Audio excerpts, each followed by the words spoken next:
Okay. Hi, this is John William Toohey. I'm here with our mob site, and today we have a special guest.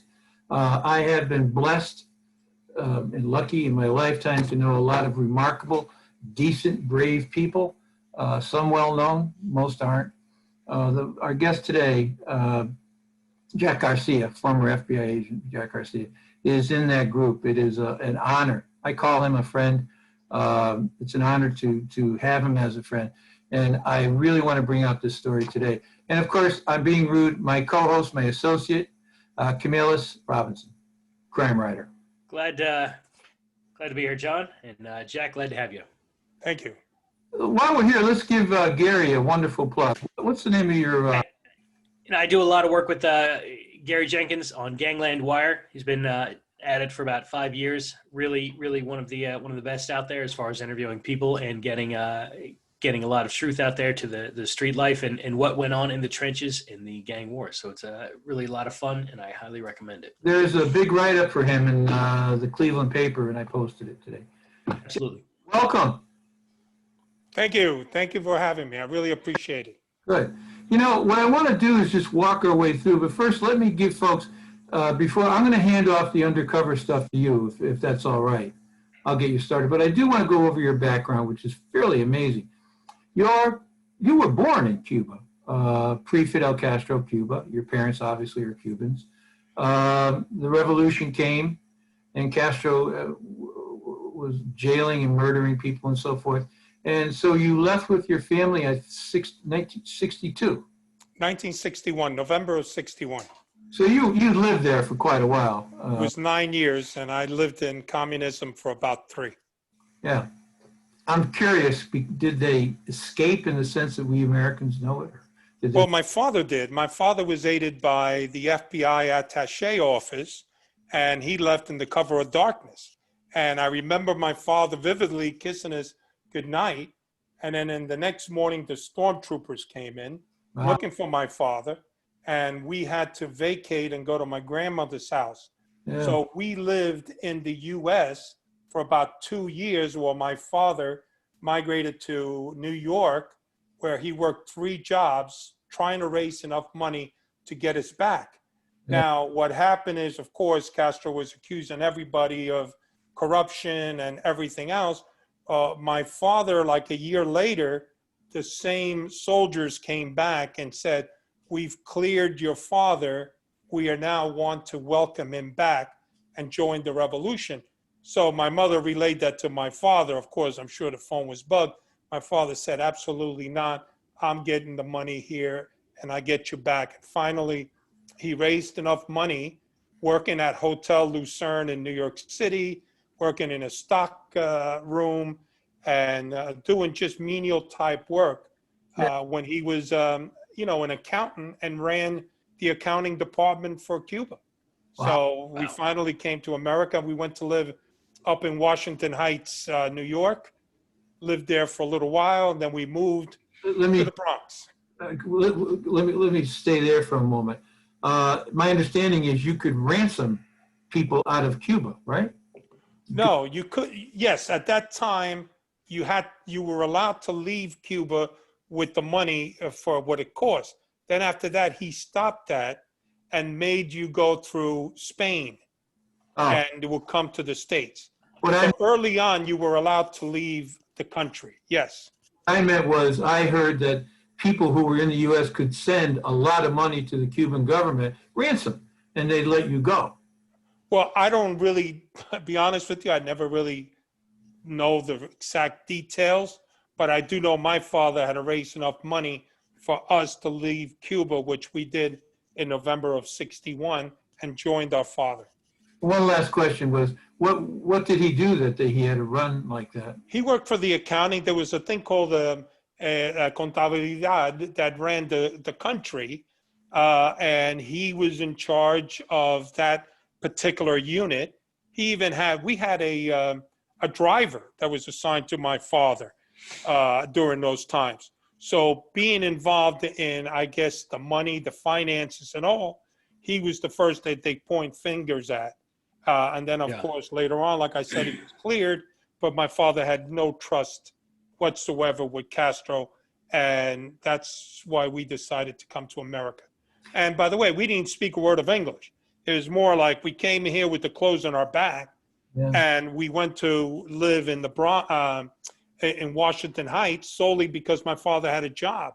So we lived in a 5-floor apartment on 171st Street in New York City for a few years until we learned English. And then my father moved to the Bronx to send us to the Marist Brothers Catholic School, which was the Marist Brothers was where I went to school in Cuba. So they wanted to keep that continuity. But of course, not being able to speak English, I took an entry test in Washington Heights for their Marist schools. And, my father said, "What are you, crazy?" I said, "Yeah, I had to have been like in the first grade. And I was always this big Mama Luke kid. My parents said, no, we'll send them to PS 173. And that's where I learned English second language. And I was able to then take the test and go to a Catholic school in New York City called the Mount St. Michael Academy. Oh, and you played football. I played football.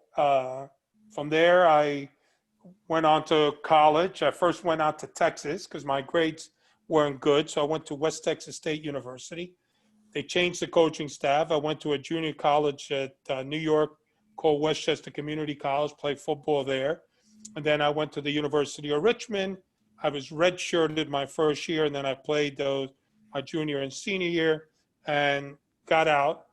And the interesting thing was my senior year, I went to see a movie that totally changed my life. I went to see Serpico. Oh, yeah. And, here is, Al Pacino, long hair, goatee, earring. He's got a beautiful girl. He's got an apartment in the Village. He's got a sheepdog, for crying out loud. So in college, that's what I wanted to be. You and I were in college at the same time. I saw that in college. Yeah, remember? That was such a great movie. And I said, I want to get into law enforcement. And this is what I want to do. So I went right to apply for the FBI. And I said to them, look, I speak Spanish and all this. So never heard from the FBI. Went back to the city, New York. And while I was in New York, I was, bumbling around jobs, working as a bouncer here, a bouncer there. And out of the clear blue, I'm watching Univision. And I see this Spanish, this English, this non-native guy butchering the Spanish language, saying, look, we are looking for Spanish speakers. We want you to come on board. So I called the FBI and says, wait, what do you mean you're looking for them? You got me. I says, I applied. Haven't heard from you guys. Yeah. So he says, well, let me look into it. Turns out that I was not an American citizen. So I had to become an American citizen, which I did in 1976. And then they started my investigation, background investigation, and all of that. And finally, in 1980, I was appointed to the FBI. But tell the folks, one other thing. You were quite a good football. I checked. You were above average football player. But you were telling me that they thought you could possibly have been a deep sleeper agent from Cuba, right? Well, that's what happened, because once I let them know that I had become a citizen, I had all the checklist was there. I did well on the test. I'm now an American citizen. I speak Spanish. I don't have a criminal record. And I'm not hearing from the FBI. And then I went on to work for the Union County Prosecutor's Office as a detective. So I'm still trying to get into the FBI. And then finally, after a long time, I got in. And when I went in, I filed for a Freedom of Information on me. And I picked up the file, which had to be an inch thick. And in it, I'm seeing all this CIA stuff, that in as much as he was born in Cuba, the possibility of him being a plant, he should be. Because I was, I think, the second or third Cuban-born FBI agent in its history. Really? So, yeah, at that time, how Hoover addressed the Spanish speakers, and Hoover wasn't, but I'm talking afterwards even, was he would hire Mormons who were able to do missionary work and spoke excellent Spanish. Right. And Hoover gravitated to them because, they lived the great life and the way it was. Right. And those were the Spanish speakers. So there were no Cubans. Then they started sprinkling some Puerto Ricans and, some Mexicans. But Hoover and the subsequent others did not have, too many native Spanish speakers. Yeah. And that's where I came in. And, I took the test. But it was funny because when I took the test, I was a 5+ native speaker. Then later on in years, they made us take the military test, and I became a 3+. So I said, well, how does that happen? He says, well, if you're a 5+, that means you could speak with an ambassador. But if you're a 3+, then you are like an Archie Bunker. and you know what? I bought that. That's true. Because I could speak street and normal with people, but if I'm to speak to somebody like who's an ambassador or something, their vocabulary is much more advanced than mine is because of the fact that, that's what they studied and speak. What was this, less? I'm sorry, what? What year was this, more or less? Well, I got into the FBI in 1980. I became a citizen in 76. So this is from 77, 78. 1980 was a big year to join the FBI as a Cuban agent who spoke Spanish. I mean, that was the year that was 80 or 81 that Cuban sent the boat. He cleared out the prisons and sent very people over. true. That was must have been a busy year. Well, that is very true. That was the Mariel boat lift. That's it. Right. And what happened? But that was even more than that. What happened is my first assignment was Newark, New Jersey. And I was supposed to go to these camps and interview the Cubans that were all coming in, just like the movie Scarface. Yeah. But instead, we had a problem in New Jersey. At that time, it was known as Omega 7 and Alpha 66. These were anti-Castro groups that were bombing the Cuban missions, and these were they've actually even killed one of their diplomats, and they were bombing all through Miami. So I stayed behind and concentrate on helping the case agents in how to deal with these terrorists from Omega 7. Yeah. So I miss all of that camp experience. And what I've heard from some of the guys, I'm glad I did. Yeah. Yeah.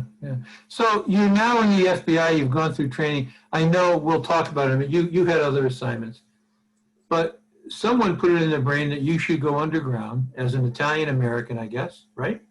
That was way in advance, John. Years later. Because what happened was in 1980, just besides these terrorist groups like the FALN, the Omega 7, and Alpha 66, we started working narcotics in 1984.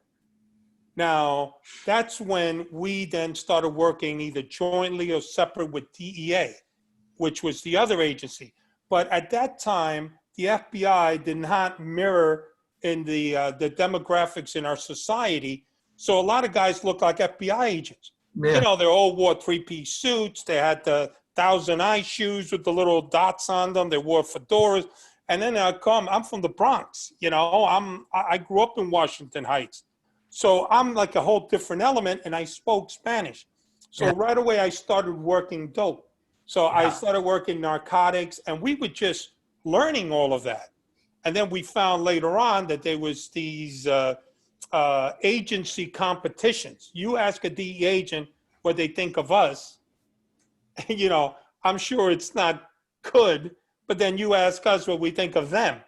But, it's this conflict that we have. But that narcotics was the thing to do back then. We were working dope, and dope was very fashionable. That was during the Miami Vice days. So DEA was rocking, and so were we. Yeah, you must have been right in the middle of it, speaking, like you said, as one of the few Spanish-speaking agents and everything coming up. And that was the prime time of the Colombians. That must have kept you pretty busy. Well, it was really wild because we had to go a lot of cases down in Miami. Then, of course, which that was kind of the capital because all the Mario boat lift guys, not all of them, but some were criminals who Castro opened their jail Yeah. cells, as well as their mental Mental asylum. asylums. And they went out there and committed the biggest crime wave they've ever had. So we were working dope. We started off doing like nickel bags, dime bags. We moved eventually up where we only dealt with cartels, which is the job really of a federal agency. Our job should be strictly, dealing with the cartels, the importation of the dope, and of course the exportation of the drug proceeds. Anything that's small, that should really be part of law enforcement, local Right. law enforcement. But at that time, in order to build a intelligence base, when you need informants, of course, we had to go out and buy, Yeah. small amount of dope so we could flip people left and right. But that was so full of action back then, we loved it. And after I finished in Newark, I got assigned to this national security dope case, which, of course, we can't discuss. But then I went into Philadelphia, and Philadelphia was strictly a consumer town. So we were over there just rocking and rolling, making buys all day long. Street criminals. So who would make it would be Spanish-speaking agents. Mm-hmm. So at that time, I had long hair. I had the goatee. I had the things, the earring. You played the role. I drove a Mercedes. I drove all the fancy cars.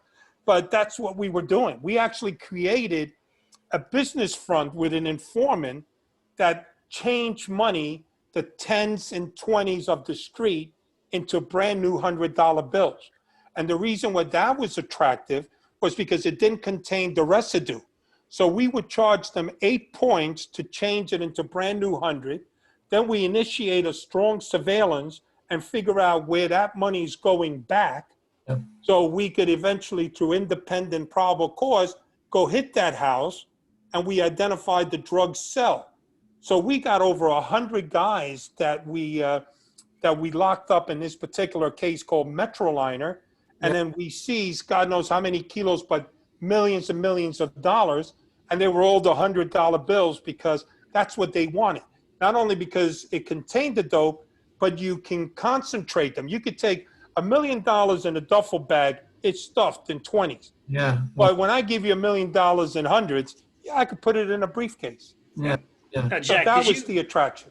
did you maintain the same identity during a lot of this? Even, a bust would go down, but you would distance yourself in a way, sort of, that would, building up sort of a cred as street cred. So you could work your way up higher and higher. I mean, did you have a way of distancing yourself when you would get a seizure or what have you? And Yes, you had to. I had one identity. I was Manny Fernandez. Right. And everything we try to do was to preserve your identity.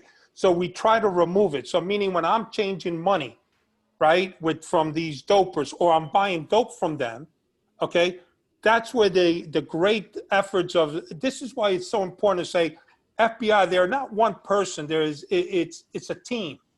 Our team would then take this guy after either I bought dope from them, or took money from him to change. They would try to trace them back to their home.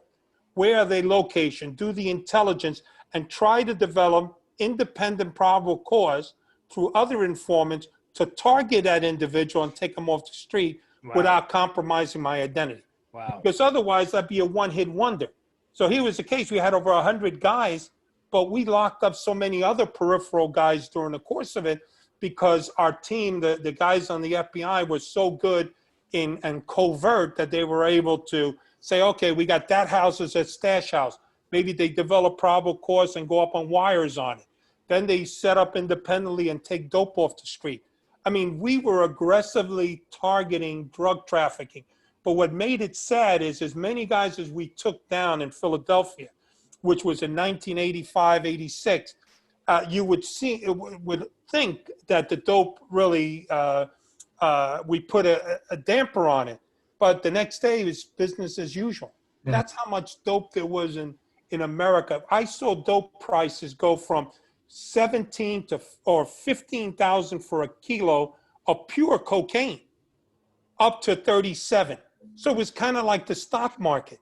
When there was a lot of it, there was cheap prices. If not, goes back up. So then they started getting clever. They would hoard it and hold it to flux the prices up and then release it. I mean, the Colombians were really masterful when it came to controlling their product.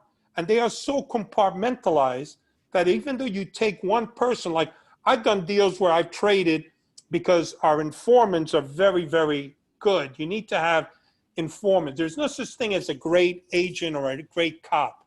You're as good as your information on the street. So informants get you there. So let's say, for instance, when you're working with these guys and they identify an individual, you not only got to protect yourself, you want to keep this guy alive, and they would tell you things like, hey, they just took a hit. We got another load.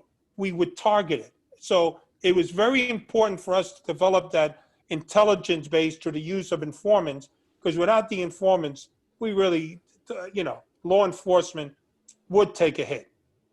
Mm-hmm. So then you've done this, you were then placed somewhere else? Well, after I finished the case, I wanted to leave Philadelphia. Philadelphia's got a rap that it's a big city. It's really not. It's spread out. And, and also the Spanish community is so that, how effective will I be? So I took these people, I applied to come back to New York. Now, when you came to New York, I mean, that's the dope capital of the world. You got Jackson Heights, which is little Cali, Colombia.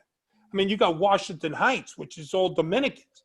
Then you got Cubans in Union City, New Jersey.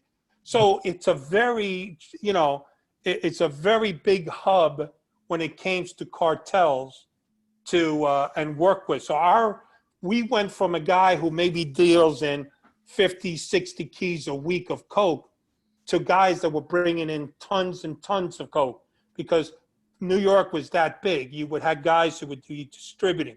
There were guys that would warehouse. There were guys who would safe keep the dope. There were all kinds of clogs in this wheel that set up the cartels. And we took down some major players in New York. And these guys, money was of there was no problem with money. They had all the money in the world. But one of the things we find out, and when I said before compartmentalized, is some of these guys were disposable solo cups. Like you would arrest them. Let's say I negotiate a deal with you, John. Everything is set. Now, I set up the deal. Boom. You tell me, go to this location in the corner of Walk-On Walk. You're going to see a red car. In the top of the wheel, there's going to be a key. Down the block's going to be a U-Haul truck. You get in the truck, some guy turns the key over to you, you lock him up. Yep. Now you got a guy who says, I don't know anything. I was just told to drop the truck off here, or, and so they are so spread out, and these people are disposable to the cartel. And of course, nobody gives up anybody because of fear of retaliation over in the homeland. Yeah. Were you undercover at this point too in New York? Yes. I started, when I became an undercover agent, I did 24 out of 26 years of service, totally dedicated undercover. I worked the drug cases, like I said, Mexican cartel, Colombian cartel, South American cartel, you name it. That's what I was specialized. And then, of course, I moved on to police corruption, Asian, Russian, Italian. So, I'm sorry? Still undercover. Yes, I specialize in undercover. In fact, I think I was, if not the first, the only agent who had no cases assigned to them. My job was a hired gun. I would just be an undercover agent. I would work this case, work that at the same time, move from place to place. And they would loan you out to, do they loan you out to other agencies? I mean, or did you work specifically? No. Because you would have to be, you're such a specialized commodity. I mean, really, did you work in conjunction? I know you said there was a lot of competition between agencies, but did you work with the others a little bit just because you were so good, basically? No, I worked solely for the FBI. Now, some of the squads that I worked were task force cases. And like, for instance, I worked a dope case in Jackson Heights with a group from, there was 21 detectives from NYPD, which were really like our brothers. They worked the case, but they didn't loan me out to anybody else. every case we worked was worked on our squad and by our people for our benefit. They just didn't say, hey, Jack, Manhattan South needs a Spanish-speaking agent. You mind working? No, because we would get the target and bring it, and we would prosecute them. And besides, the NYPD has 40,000 people. They got plenty of Spanish speakers, you know? Yeah, NYPD, yeah.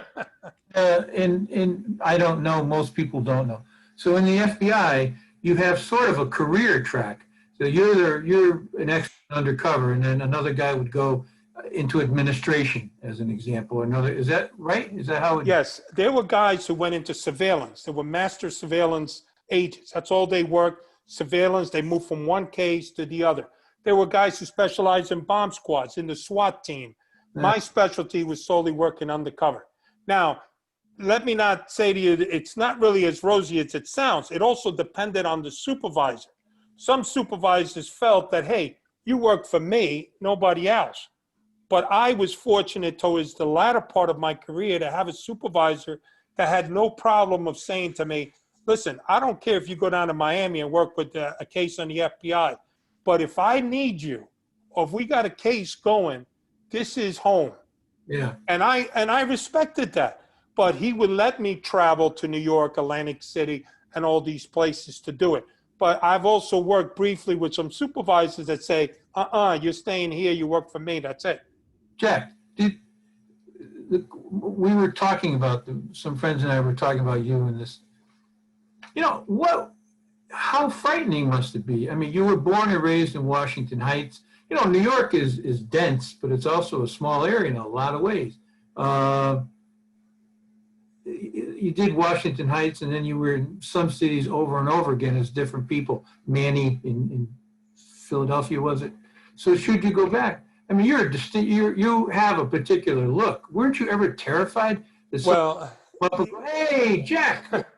Well, John, here's the interesting part about it is, and like I said, the drug world is very compartmentalized. No one really knows and gives up anybody because they really don't know.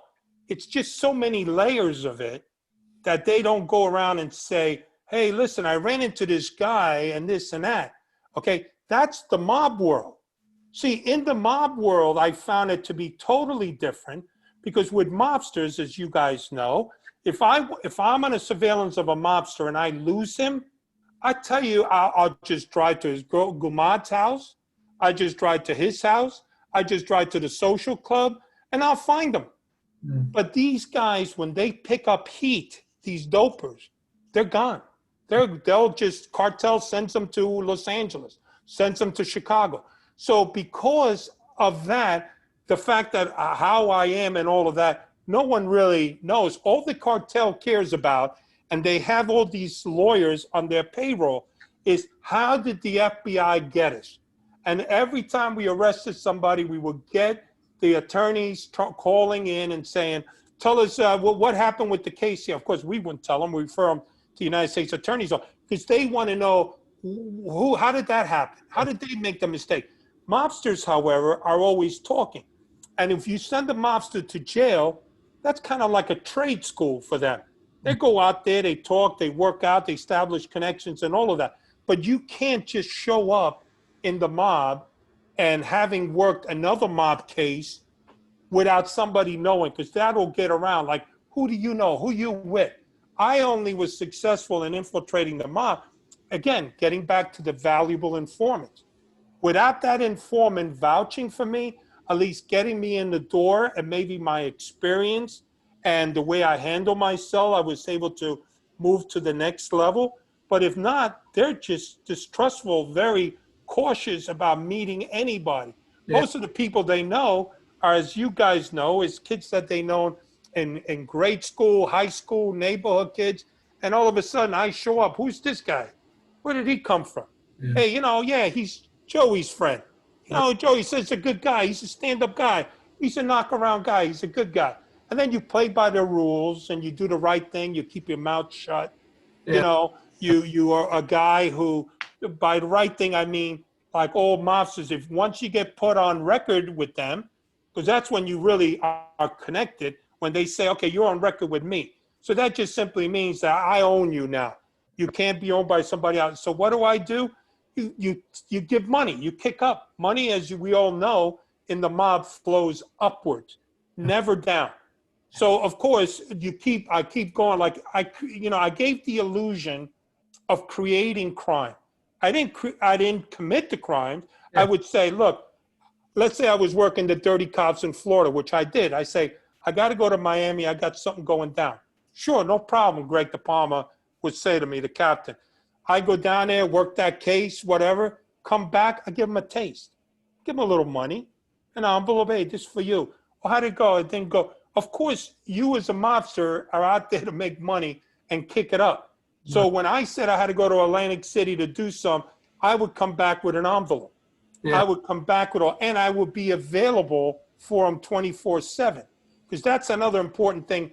Unlike all the cases that I've ever worked, and I worked over 100 investigations of undercover work and countless buy-busts. But when you're out there working other people, there's no accountability. If I'm working with you and you called me, you start asking me questions. So, who the hell are you? Yeah. What do I got to tell you? What are you, a cop? Yeah. Now, the mob works differently. And what happened is back then when I got in, we had Nextel phones. So this old man would call me out of the clear, hey, Jackie boy, where are you? So I, of course, one time I'm down in Miami, I shut it off. I come back up and he goes, where the hell were you? I says, I told you I was going to Miami. He says, well, I called you. You didn't answer. I says, Greg, he says, listen to me. I don't care what you're doing. I don't care who you're with. When I call you, you better answer. Yeah. He said, okay. He goes, you know why? Because how do I know you're not locked up? How do I know you're not wearing a wire? Yeah. So it was always that. And what Greg would do, he would call his crew all hours of the night. I used to get calls at 2 o'clock in the morning when I'm laying in bed. He goes, Jackie boy, I'm watching the Turner Channel. Oh, Rio Bravo. What a great movie. Yeah. He wasn't telling me about Rio Bravo. You want to know what I'm doing. Yeah. And then when my mother-in-law passed away, of course, I couldn't tell them that because they would all show up and pay homage and they would all bring flowers. I couldn't do that because then we sit next to my wife's aunt and it was, oh, are you working the FBI too? You know, so I kept that to myself. So what happened is he called me. Now I had two choices, ignore it and set me back or answer it. I answered it. Yeah. You know, my wife understood and I'm grateful for that. But you can't make those little mistakes with the mob as you could with the other people. Sure. Let me ask you two. I just want to touch on the first question just very quickly so we can go back to the mob. And the other thing I want to ask you is about your immediate family, your mother, your father, your wife. I watch TV like everyone else, and I see I don't know much about these narco organizations except for really what I see in fiction television. And in fiction television, they're almost always structured. And I tend to think of it as just a haphazard deal. But what I'm getting from you is they really are firm structures, right? Narcotics? Absolutely. Yes. The cartels. Yes. Now, what about the cartel structure versus the mob? Was that a total learning experience for you? Because you knew one way, and then you got into the mob, which is section, sort of almost military-like with capos in their groups and all.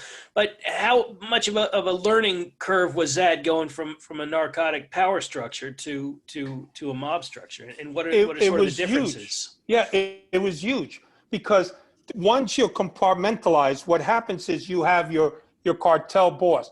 Now they're subdivided over there of the guys who are your transporters, the guys who are in charge in the jungle to make the paste, to make the cocaine or the heroin, to store it, to transport it, to warehouse. All of these people are in it, but they're somehow separated. So if one topples down, the others don't topple with it. Yeah. Now I learned in the mob, it was totally different. As you know, they have the administration, you got your boss, your underboss, and your consigliere. That was the top three. And then you had your skippers and your maid guys and your associate. But that's how it was. It was very structured, and that's the way you played. And, it's one of the things that's fascinating to me about how the mob worked is that and I've always thought it's like if you're working with somebody, if you're on record with a family or with an individual captain or a soldier, you are obligated to that person.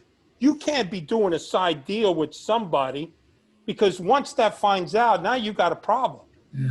Okay, you got a problem of why are you dealing with these guys? And one of the things that I always found even more interesting, the way it was always explained to me, because keep in mind, I got a lot of stuff from Greg DePalma and the other guys by playing, hey, I'm a guy from Florida.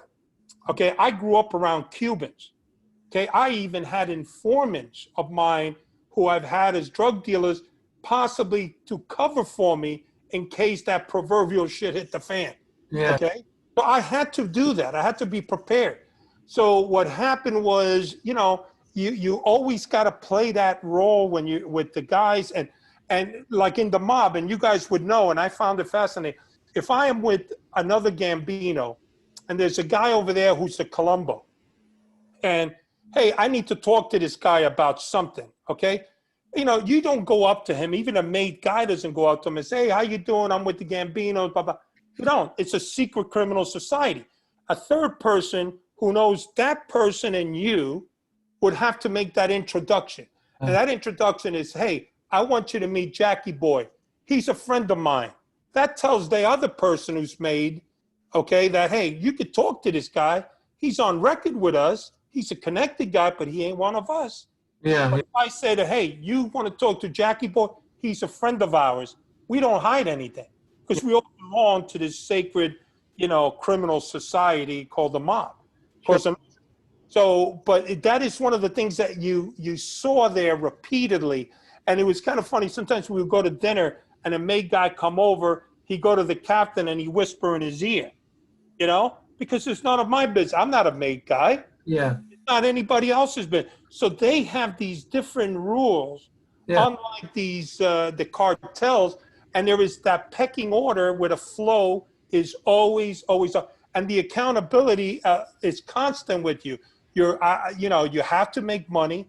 You could be the funniest guy in the world, but you know what? If you're not making money for the mob, you're thrown out. Yeah. It's all about doing that. And I could tell you, I took those extra precautions before I took this case on, even as far as going to Miami, Florida, and finding a Mr. and Mrs. Falcone, a burial at a cemetery. In the event, let's say, for instance, Greg goes down to Florida with me and he says, Jackie Boy, I said, you're from down here. I know your mother and father passed away. Let's go show them their respect. What are you going to do? Yeah. Right? What are you going to do? Yeah. Well, with the mob, you got to have your I's dotted, your T's crossed. You couldn't wing it. Like if I'm dealing with a dope dealer, he says to me, let's drop something off of your parents. He says, get the hell out of here. That's like an insult to me. We're on equal ground. Yeah. We're dopers. We're cartel guys. We're huge guys. We got backup. In the mob, no. Unless you're a made guy, you ain't got nothing. Yeah. Jack, did you carry a weapon or no? No, carrying a weapon, and that's another misconception. In New York City, you're called with a piece, okay? You're doing serious time. You also, if you're meeting with a made guy or a meeting and you bring a gun, that's a total disrespect and can get you killed. Yeah. So mob guys only carry a weapon when they're going to do some work. Well, I meant from the perspective of your life was very much. At first I did, yes, at the beginning, because I didn't know the word. And of course, the longer I stayed on, the more comfortable I was. But at that time, I used to carry a small little Beretta and I put it in my pocket. Now, I came to realize that, that's not a good idea, not because of the rules, it's because of the fact that I may shoot my leg with a stupid Beretta. Yeah. So, and it really did. And I was more concerned about wearing a recorder because I want to capture the conversations of the particular individual, admitting to a crime or having committed a crime, because that's really what puts the bad guys away in jail. So I wore a wire at all my meetings. In real life, where does the agent wear the wire? They show it on TVs. Well, I can't, of course, tell you that because that's tradecraft. But let's just say since I've worked undercover for such a long time, I wore what they call the Nagra, It's NAGRA, which is about this big. It's a reel-to-reel stereo. And you would put it on your side and you would have your speakers here. But we've grown since that time. And then that went on to a mini Nagra. Then I wore what they called, it was a Panasonic RN36. It was a little Panasonic. But that was where, after you spent too much time, you had to flip the tape, which was kind of dangerous. Yeah, So yeah. they went to an Olympus, and Olympus had where it turned automatically the tape.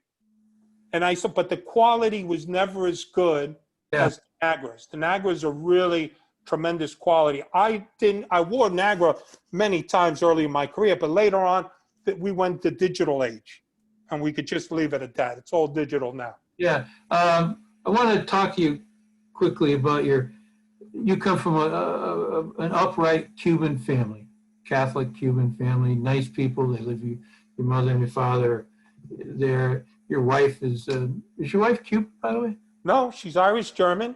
Oh. And my mom and dad passed away years back. I have a brother and a sister.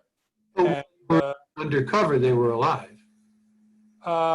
early on, because you got to realize I was an undercover since 84. Sure. So I think they passed around 86, 87. Sure. And I understand you can tell your wife, I'm dressing this way or talking this way because of, and she'll understand that. But you really can't, how do you explain that to the other family? And you've got to see them in the course of a year. I mean, it's only. Well, it's funny because there was a lot of times when I didn't go home. I mean, once you take on an undercover see, there's many facets of undercover work. You do what they call a quick buy bus, which God knows how many I've done of those. Okay, then you can move to a short-term operation. But when you deal with a long-term undercover operation, I have my own apartment. I have my own life. I never went home for like months sometimes, okay? Because sometimes you were either working too late, you didn't want to pick up a tail, and all that. So as far as my wife, she understood because her father was an NYPD detective. So she grew up in that life. So she understood what that was all about. So I was grateful that she didn't plant like, where the heck are you and get you stressed while I'm in the middle of a stressful operation. Sure. So my parents, when I saw them, the only thing was I told them, look, I'm working something. They knew I was working dope. They didn't know I didn't tell them everything. But keep in mind, I mean, I was changing. I mean, I had long hair, That's with a beard, and I drove. And then I remember having cars, because I had every known car. I've drove Hummer, H2, I've drove Mercedes, 500s, the Caddy, this, and I would show up around with the neighbors, and my wife thought I was the neighbors thought I was in the witness protection program, or I was a drug dealer. Because, and then there was any kind of get together, like when I did get home, she says, oh, you got to go to your daughter's recital. She wants you to go to the school and tell them it's what your daddy does, for a living. Yeah. I said, what am I going to say? I'm Jack Garcia. I'm an associate in the Gambino crime family. It just doesn't flow that way. And the neighbors would look at me dressed differently. Sometimes I'm wearing a suit. Other times I'm wearing a tracksuit. Other times I'm wearing a guayabera. Yeah. Cuban look. And, they must have thought that I was, I was this criminal. But some of them, I did go a couple of times to some of the neighbor reunions because I live far from New York City. I did learn, and then I wind up, it was easier for me to tell my story to the bad guys, but I wasn't prepared for the good people. So one minute I'm telling somebody I'm in real estate, and another person I'm telling them that I work for Rolex. Yeah. I would wear a Rolex watch, and I check out. So anyway, that was my difficult part, dealing with the people. And then, of course, I missed a lot of time and special events for my family. So you've done all this undercover work, and one day they call you into the FBI place and say, Jack, congratulations, you're now an Italian American and you're going into the Gambino. Is that pretty much how?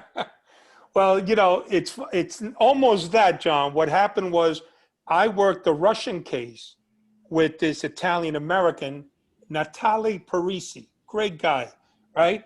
And he reaches out to me and he says, look, we got a strip club that's being shaken down by the mob and the Albanians.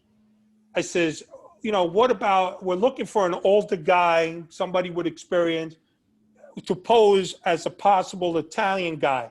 And I looked at the guy. He says, "What are you, crazy? I'm Cuban. I'm not what." And my accent was really in mode, because keep in mind, that's all I do is talk Spanish. Yeah, yeah. So then he said, "So look, I seen you working with the Russians. You could do this. I'll teach you. We'll have a little something. We'll learn all the dynamics. We'll learn all about it." And I said to him, "All right, let's try it." Because when you're an undercover, you really are like a method actor. It's like an actor getting that role that says, yeah, you're going to be playing a military guy, or you're going to be playing something else. It was a role. And I said, holy shit, I've done all kinds of dope cases. I've done murder for hires. I've done police corruption. I've acted the role, I played the role of a mobster to dirty cops who were not Italian. And I've also to Asians, like I did in the Royal Charm case. But now I was playing with the real Italians. This is as serious could be. And I said, well, if you think I could do it, we'll try. And of course, we went through this whole process, and I went in, and this was after they shook the club down. They had the Albanians come in, terrorized, slapped everybody around, broke bottles all over the place.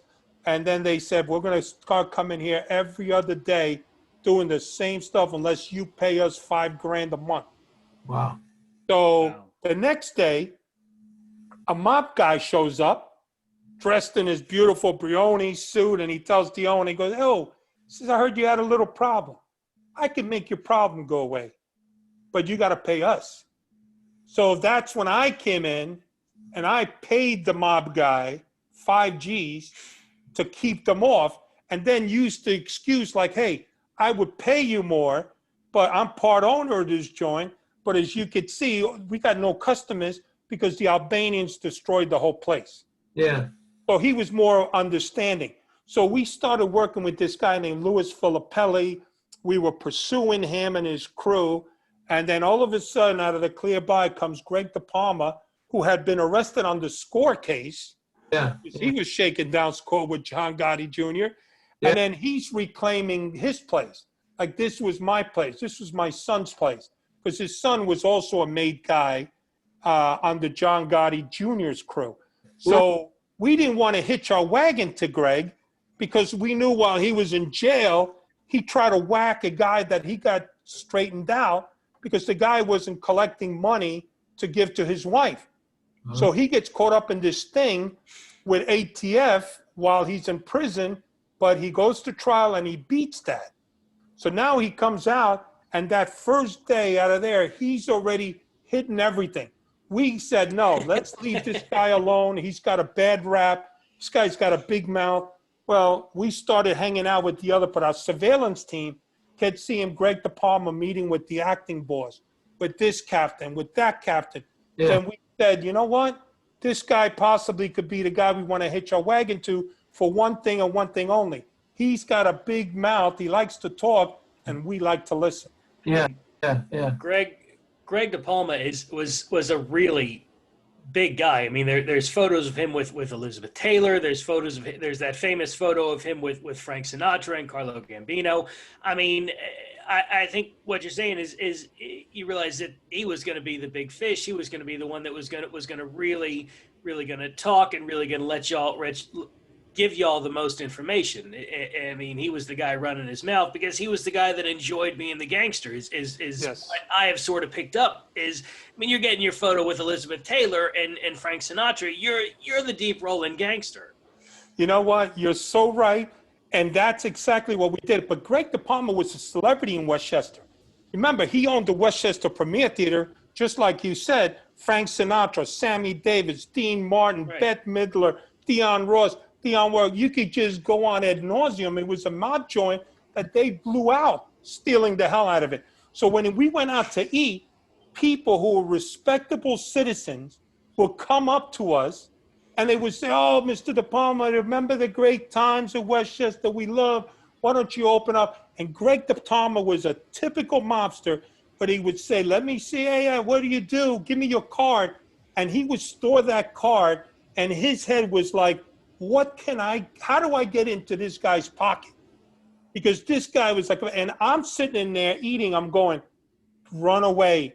What are you doing here, you idiot? You know, why is this guy coming up to you, a respectable businessman, a rich guy in Westchester with his wife, in wanting to meet Greg DePalma? Yeah. You know, that makes sense to me.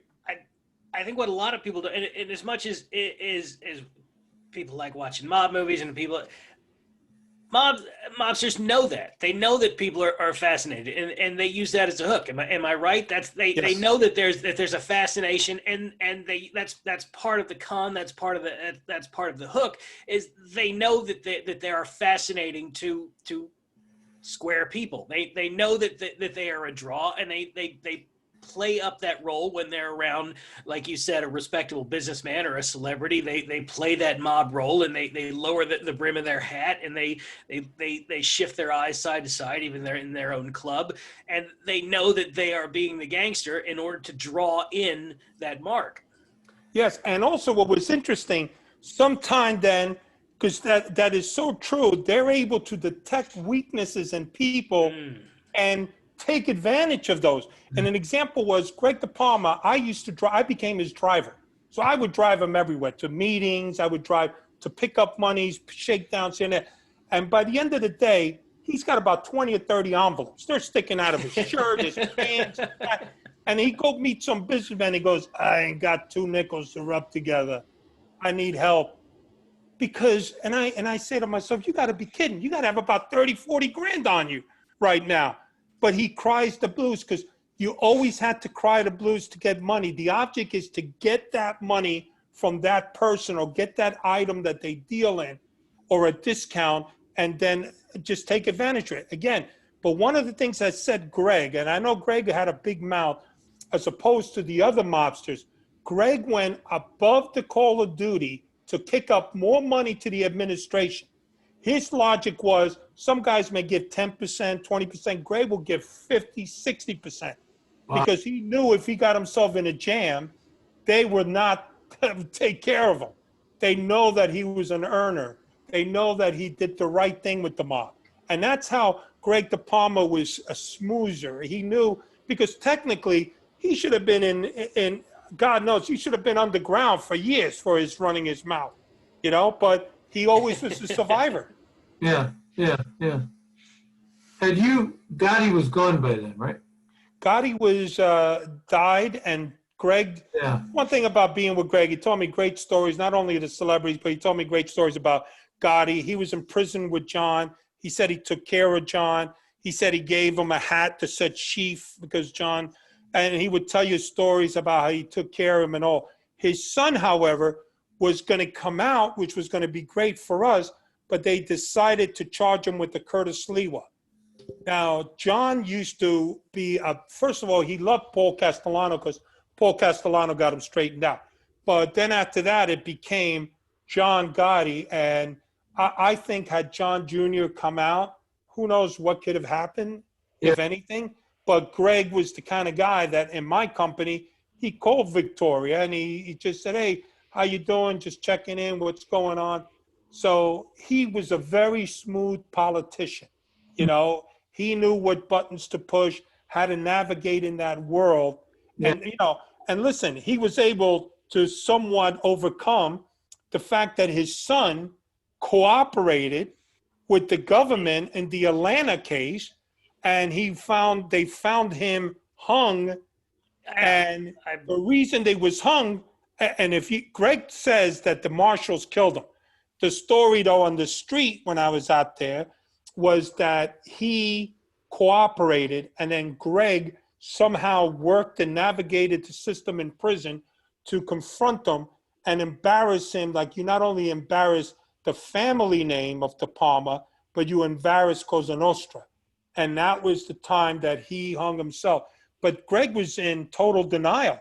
And and one of the beauty things of the mob, he schmoothed his way into getting him in a Jewish nursing home. Mm-hmm. And he had every imaginable toy and visitor that could be. And he told the guy at the director, because I drove him there. He said, listen, my son's coming out on a compassionate release. And I'm thinking to myself, this is bullshit. The guy is, typical old guy in prison looking feeble when they're in the court, but he was legitimately, God bless. So anyway, what happened was he tells the guy, no mob stuff. He goes, well, Mr. De Palma, you are a celebrity in this town. I don't want any hanky-panky stuff. I read all these things about, I promise you, not a problem. His kid goes in. That was what we do at our meetings. I wanted to ask you about that. Did you actually meet in the nursing home? Every day. I'm so glad you brought that up, Jack. That was something I really wanted to ask you. Were you actually meeting in there? Yes, every single day we were at this meeting. All the mob guys would go in, and every time I was with them and I would see the director of the nursing home, his head was like, I can't believe this guy suckered me. And that's what Greg was a good father, but sometimes, like I said in the book, was he a good father because that's his son, or was he playing the skipper and because he was Cosa Nostra? Right. But his wife was totally opposed and hated, and many catfights they've had between Greg and his wife because you put him in the life. Yeah. And people that I know have said that Craig, his son name was Craig, had no business being in the mob. He was like he didn't have the makings of that. But Greg pushed him, and Greg was very happy, and he would tell stories about his son. But his son was in severe case. I mean, Greg went all out trying to offer, some kind of, help for his child, and it kind of broke your heart. But in 1 minute, he's talking to the guys, taking payoffs, doing bookmaking, loan sharking. It was a free-for-all place in this Jewish nursing home in Tony, Westchester, New York. Yeah. Hey, Jack, do you have a light you can turn on? We're losing you. Yes, I do. Let's see. How about now? Yes, sir. There you go. Big difference.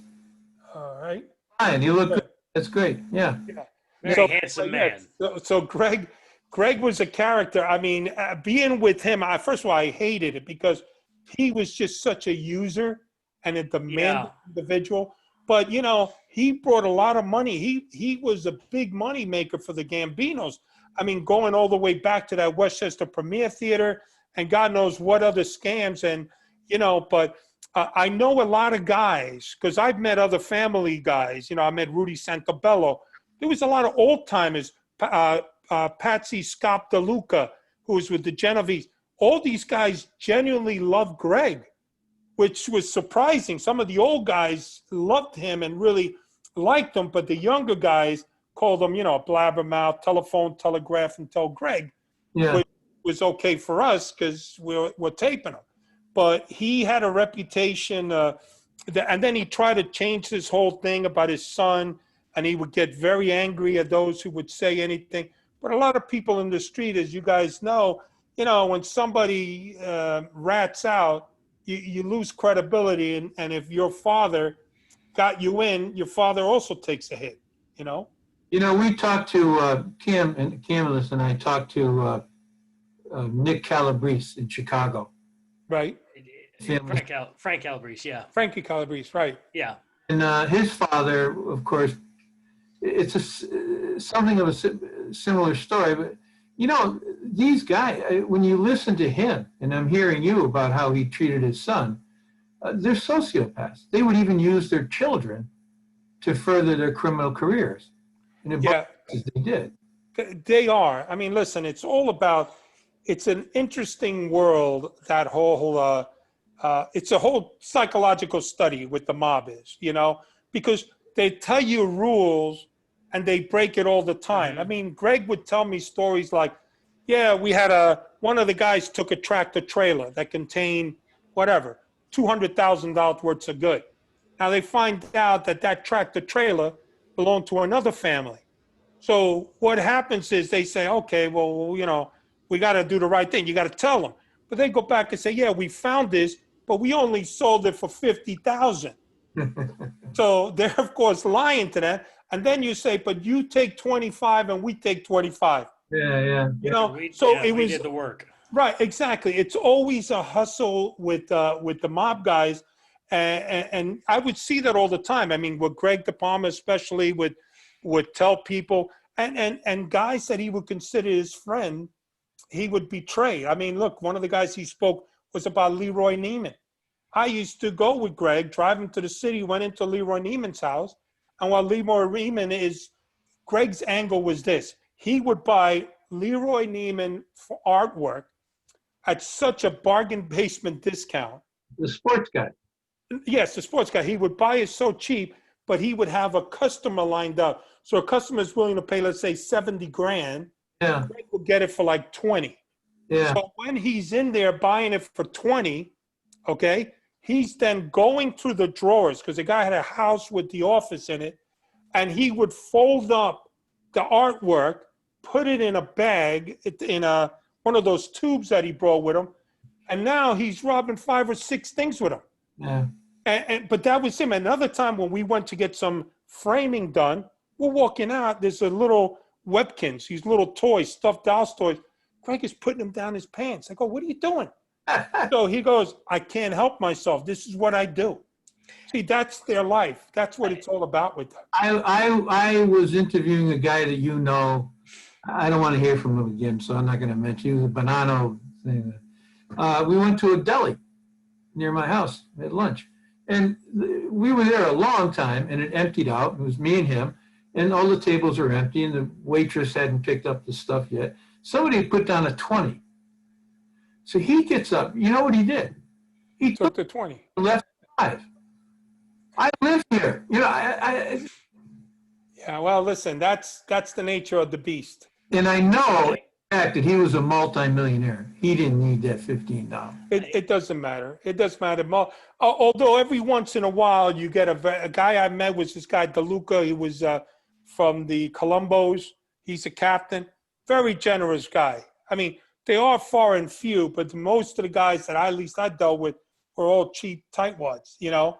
But there are guys who are very generous, and that's their reputation. But also, like Greg DePalma also schooled me, is that if you show people you got a lot of money, you will then become a target. Yeah, yeah. You know, so it's also keeping in mind that, you know, other gangsters are watching you, and they may want to get in your pocket or steal your contacts.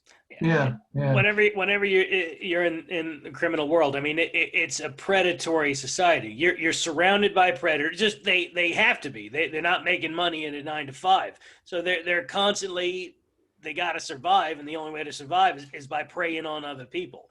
So I think you probably get questions. You know, do you miss any of these guys? Were you close to them? Well, no, I think you've said. I mean, Greg, it made you nervous. You hated seeing him interact with people because he's such a damn user. He's constantly preying on people, and you hate being around that. Whatever good was offset by seeing this guy just going after people. Yeah, and you're right, and you saw that all the time. You know, Greg was. A lot of these guys just can't help themselves. You know, and they're always, and they make fun of each other. Like Robert Vaccaro was a guy that I genuinely liked. You know, I mean, you could sit and talk to him about sports. He played true Cosa Nostra. He was by the rules and all of that. And Greg made him his acting captain of the crew, and very quiet. He would say, "Hey, Greg, what are you doing?" He would try to straighten out Greg when he started acting somewhat stupid about wanting to do something or not do it. But yes, you build a relationship, but you got to keep it in perspective of who you're dealing with. I had that same issue when I was working with the cops. There was some cops, this guy, Kevin Companion in Hollywood, was the nicest guy you want to meet. But hey, he betrayed his oath, you know, and he's out there posing for me, carrying stolen merchandise up to New York, and he's offering me his apartment to conduct mob meetings. So everything I was learning from Greg DePalma, I was applying with Kevin Companion and the Hollywood cops. In fact, also worked that case with me is the guy that John and I spoke with earlier, this guy named Mike Grimm, who became a congressman. So what I set up, since I was too busy running around with Greg and going here and going there, I said, as part of my crew, you talk to Mikey. Mike became my soldier. I was the skipper. So I would apply cases differently, just so in order so I can get my hands on them and work them, you know. Yeah. How is it dealing with people Now you're retired. You're in the regular world. How is it dealing on a day-to-day basis when you're dealing with people who aren't really trying to get over on your, or if they are, it's not like the mob. I mean, I guess everybody's got their little hustle, but I mean, how is it interacting in the day-to-day world? You've been on the other side, but you go to the grocery store. I mean, do you find yourself watching out, or what is that like? Well, my persona was always the same. Like I learned a long time ago in Undercover that don't go in there like you're a badass. Be yourself because you can't, once you start up here, Yeah. Yeah. you can't go down. You're a jerk off here. So I learn always to be myself, and if I had to kick it up a notch, I will. So even now, I'm very personal to people, but I'm very cautious, and I always try to figure out what do they want from me, and that's just part of the job that I had, where you evaluate everyone and what the intentions are. But it's a whole different world that's out there, and I'm just worried that not for my safety, because the mob I don't think would ever have any retribution against me because they know the consequences are so severe. I mean, the FBI would just the reign of terror would fall upon them. But it's just that I'm always wondering, like, oh, what's in it? Why am I doing this? Why is this guy up to? But those are just something you learn in the trade. Right. Let me ask you something. There's a film with Johnny Depp. It's the gangster. What's the name of that? You're talking about Westy. No, the one that he's talking where he plays, what's his name? Black Mass. Black Mass, yes. No. Johnny Depp plays. No, I know that one. He played your counterpart actually. Oh, Donnie Brasco. Donnie Yes. Brasco. And there's a scene that I didn't like the film, but there was just one scene I remember where the big boss, whoever he was, pulls up and all the mob guys are there at the club. And it's just Pope himself had gotten out of the car. Is that accurate, Jack, that they would, John Gotti, or whatever the case? No, well, things have changed. One of the things about the mob, it's morphed. It's no longer, I mean, John Gotti was technically one of the best things that happened to the FBI. Yeah. Because every Tuesday or Wednesday, they had to kiss the ring, and the FBI was taking pictures and identifying the who's who. So that was a mistake, and they learned from that. Now these social clubs are now shoe stores. They're closed. So, yes, in the old days, when I was out there, it was different. You have Arnold Scutieri, and no one met with him. You had to be like a two-bar guy and above to talk to him. So he didn't socialize in those circles, and a lot of them are now withdrawn because of that. So they are doing what they're supposed to be doing initially, which is supposed to be a secret criminal society. So they're going back to the roots. And personally, one of the issues that I've always had, I know even with the FBI, the investigative priorities of the FBI is no longer the mob. Right. It's not even in the top 10. So what's happening, in my opinion, the mob is growing exponentially. They're growing because they're going back to their roots. They're doing your basic crime, which is bookmaking, loan sharking, shaking down. So they're always growing. And I think 5 years from now, they're going to have a resurgence of the mob out there because we're working out everything else. Your colleague, Wayne Johnson in Chicago, has been saying the same thing for a long time now, exactly the same thing, that they're sleeping and they're getting stronger because the FBI just doesn't care anymore. They're not. Well, we went from, just so you know, we went from 5 squads, we're down to 3. And each squad represented each family, plus we had 2 other peripheral squads, okay? So each squad had around 30, 40 guys. You were working each family, okay? One worked narcotics and the other one worked up in Westchester. Now you have 3 squad with around 12 to 15 agents. So if one person is working a case, that means everybody's helping that person. So how many guys are in the mob? I mean, if you deal with the Gambinos, you got what, 200 some odd made guys, God knows how many associates. If you work one case, you tax everybody else. So this is why I'm saying the mob is growing and it's moving into whole different things altogether. A few years back before I left was something that doesn't get the credit but it was such an amazing case, and kudos even to the mob. Yeah. So when they did the telemarketing case with Richie Martino and Tori Locasio, where they actually went into the internet and were able to lure people into porn sites. Oh, yeah. They got into the 800 numbers that all of us pay through our cell phones, that we pay because they put a surcharge in it. Yeah. That made almost $1 billion for the mob. And even John Gotti forbade them from going to funerals or weddings or any get-together because this thing was that big. And what did they get it for that? 5 years. Wow. 5 years. And they've made over $1 billion in that case. Was Greg DePalma a millionaire? Because I wrote and I followed the strip club. What was it? In New York and in Atlanta. What was the name of the strip club? It was Gold's Gym, and the other one was Scores. The Scores, yeah. The original one. That case, I wrote about it. I interviewed.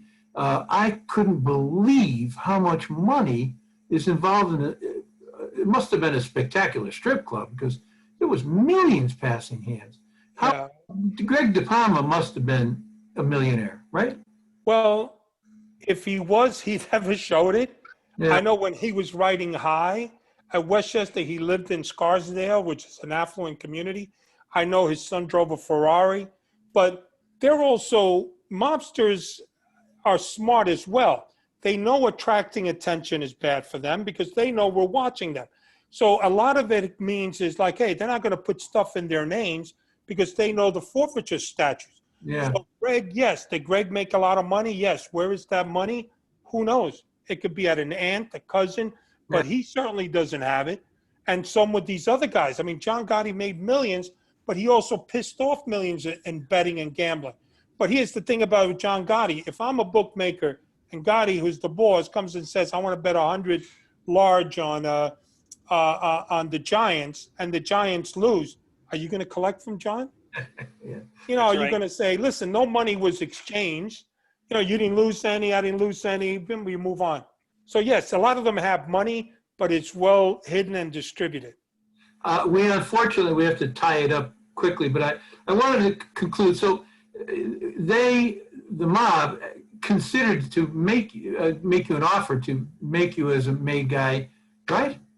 Yes, what happened was Greg pulled me aside and he asked me about the drug thing. He says, listen, you're not involved in drugs, right? And I said, no. Greg goes, you haven't been involved in drugs in the last 5 years. So I said, no, I'm not doing that. He goes, good. He says, I'm putting your name up and to get you straightened out. Do you want it? And we got this on tape, of course. Wow. So then I said, yeah, of course I'm on it. So then he said, all right, let me tell you what happens. What happens is they're going to circulate your name around. And the reason they're circulating the name to see if you're ever on record with anybody else. Or if anybody know anything about you, whether you rob money from this guy, you're a pedophile, you're a rape, whatever. Once you get that clearance, we're going to let you know, and you're going to come in, and then we're going to go through a ceremony. Then he go off on a tangent about his son, because he said he had the same conversation with his son, and he said the first question they're going to ask you is, do you know why you're here? And Greg DePalma would laugh because my son, what a card. Even though he knew, he goes, yeah, I know why I'm here. I'm getting straightened out. So everybody like shook their heads because that's what he said. Don't do any of that. And then he goes, you get in a circle, all the captains, and you take the oath, and then you'll be straightened out. And this way, Jackie boy, I could send you here, I could send you there. Now, my idea for that, when Greg came out of jail, there were a lot of guys, Greg was constantly saying, the guys that have been straightened now are a bunch of mortifans. You know, they're deadbeats. They're all garbage cans, according to him.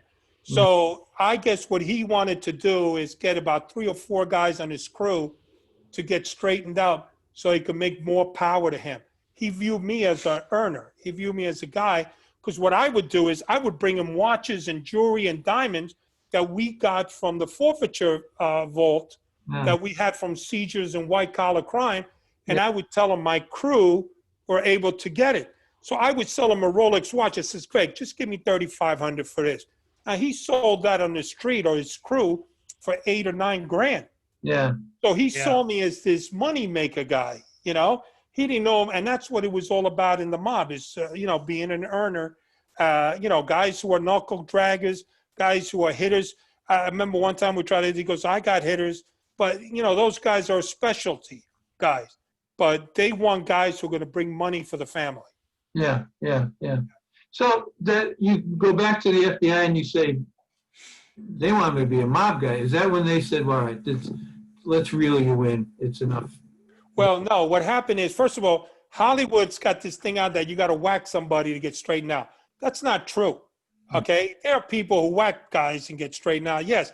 But what he told me is, he says, look, Jackie boy, you could get called upon to do something. And that could be, you could be called upon to be a block car. You could be digging a ditch. Right. You could be doing, you don't have to do the shooting, but you could be called upon. And if you refuse, you can get whacked. But it's not a precursor to getting straightened out. Right. There's a lot of guys who have not killed anyone for that. Yeah, maybe that helps you in a lot of ways. So when I told them I wanted to get straightened, that they told me to straighten out, it wasn't a one-time deal. We literally had like 30, 40K. He would sit down. There came a time where I'm almost was going to happen. And then he said, we got information in the inside that somebody big flipped. And we're all trying to figure out who this somebody was. And then, of course, it came out, it was Joe Messina. So everything was shut down and nothing happened. The Bureau only invested almost 3 years in my case. And I write in my book how I felt so short-sighted that they didn't let me go through it. Joe Pistone had 6 years. Yeah. I just told him, I says, listen, it's important that I go through this because I could bring in other undercover guys to target Chicago, Kansas City, right, wherever we could, and expand our operation, and also to be there to be whispered on our table. We're into that world. We're in. And what happened is, my opinion was, people wanted to climb up the ladder, and they wanted a big press conference, and they all fought for that front of the press conference. And hey, you know what? I moved on to another case. I felt very bad about it. So did the United States attorneys involved in the case, as well as the other case agents felt that, let's take advantage of this. What do we got to lose? Yeah. But what if you had, and they said, well, Jack, you know what? You got to beat a block car. You've committed a felony, right? Well, of course, I even talked about this on my 60-minute piece, that I am not, first of all, this is a case. I'm not going to break my ethics to get straightened out or to ever make a case. Let's just put that right out there. Yeah, if I was ever in a situation when they say I'm going to beat a block car, I would make that call to have that stopped immediately. Yeah. I don't care about getting straightened out to the light. Even if that person is on record with them, it doesn't matter. Just like, I am not going to commit these things. And if you are an undercover and you look at the case higher than your own integrity, then you shouldn't be working undercover. Yeah. Wow. In other words, you could not have accepted it anyway, because at some point you're going to have to commit a felony. You're going to have to. No, they said you could be called on. Yeah. Okay, that doesn't mean. At some point, once you take this, this is you. You're going to have to do this if you're called on. You don't have to do it to get the button, but once you got the button, if you get called on, you got to do it. Exactly. Yeah. Exactly. Risk it. I mean, why risk? Well, why would you compromise your work experience even for what? So you can get, that's. Of course you risk it. Yeah. I mean, you can deal with that down the line. Right, exactly. I mean, hell, you can deal with the block car down the line. You take the button because then you'd be the guy. My God, you could handle that. I mean, man, Jack. Yeah, it's listen, it was I always looked at it, and that's why I've always I insisted to give the envelopes, because as long as you're making money, they're not going to put you in harm's way to ease that money supply. So if it's going to be a hit, somebody else is going to probably get the ticket on that. But if I find out about it, I'm going to say something to stop it. That's my sworn duty. What do you think is a general summary of the damage you did to these guys? Well, listen, we've had mob cases from God knows. I mean, look at that. My favorite all time is the commission case. I mean, I thought that was amazing. We did the post Gotti case. It was very big. We took down some Gambinos. We took down a Genovese. We took down some Lucchese guys. Yes, but they're back in business. These guys didn't get big times. They might have gotten 5, 7, 8 years. The mob is constantly doing that. It's kind of, my thing is we have to treat them like weeds. We have to constantly keep working, eradicating, because they just keep growing back. Yeah. So as far as the case that we've done, it's no different than when I was working dope. I've taken down tons of cocaine. The cocaine was on the street the next day. But now if you ask me what I think it's a more volatile and a more of an adversary are the Colombian Mexican cartels or the mob. I say Colombian and the cartel. They're more ruthless, they're dangerous, and they make 10 times as much, 100 times more than the mob would ever. Yeah. But those are the people that really are the most dangerous than the mob. The mob are criminal. They're very, listen, I always say this, that it's the only criminal organization out there that's infiltrated our society. They've gotten the unions, they've gotten judges, they've gotten dirty cops. They got MS-13 hasn't done that, neither does Bloods and the Crips. So the mob is that intriguing, where people say they are powerful in a certain way. And I think they know their lane. They know their lane is bookmaking. They know their lane is, loan sharking and all of. They know it so within that community, but they can't compare with the Colombians and the cartels. Yeah, exactly. Wow. Jack, we have to wrap it. It's been over an hour. But I wanted to bring up, tell us quickly about your work with dogs in Connecticut. Oh, yes, that's my volunteer and my passion. I do a lot of phone things with that. It's Guardians of Rescue. And we just finished a big case in Kentucky and one in Georgia. And mostly what it is my role is we have so many volunteers out there when they see abuse and neglect and they see puppy mills and all of that, they notify us. And then we, of course, contact the locals and try to push that complaint up the list so they can handle it. So it's just something that I do because I believe in it. And, I've been doing it for some time and, it's good. Wow, really great. It's a much needed. I'm a dog lover like you. Same here. Yeah. Jack, I'm going to ask you if you'll come back again. Absolutely. Will you? You guys are great. Yes, absolutely. You guys are great. Hell of a great time, Jack. We really appreciate it. Same here, guys. Thank you for your courtesy, and thank you. You guys were a tremendous host. I really appreciate it. Don't go just yet. This is Jack's book. It's available on Amazon.com. At the end of this, since I'm going to edit this tape, you'll find a link to this. If not, go to any one of our sites on Facebook.com, The Underworld, Killers, Kings, and Clowns. We have a variety, and there'll be a connect to the book. And it's really, as a writer, incredible. Thank you, guys. Thank you. It doesn't get into the minutia. Whoever wrote this with you, Michael Levin is his name. Levin, understands the audience. He knows what we're after. And when it comes to a mob book, this is good stuff.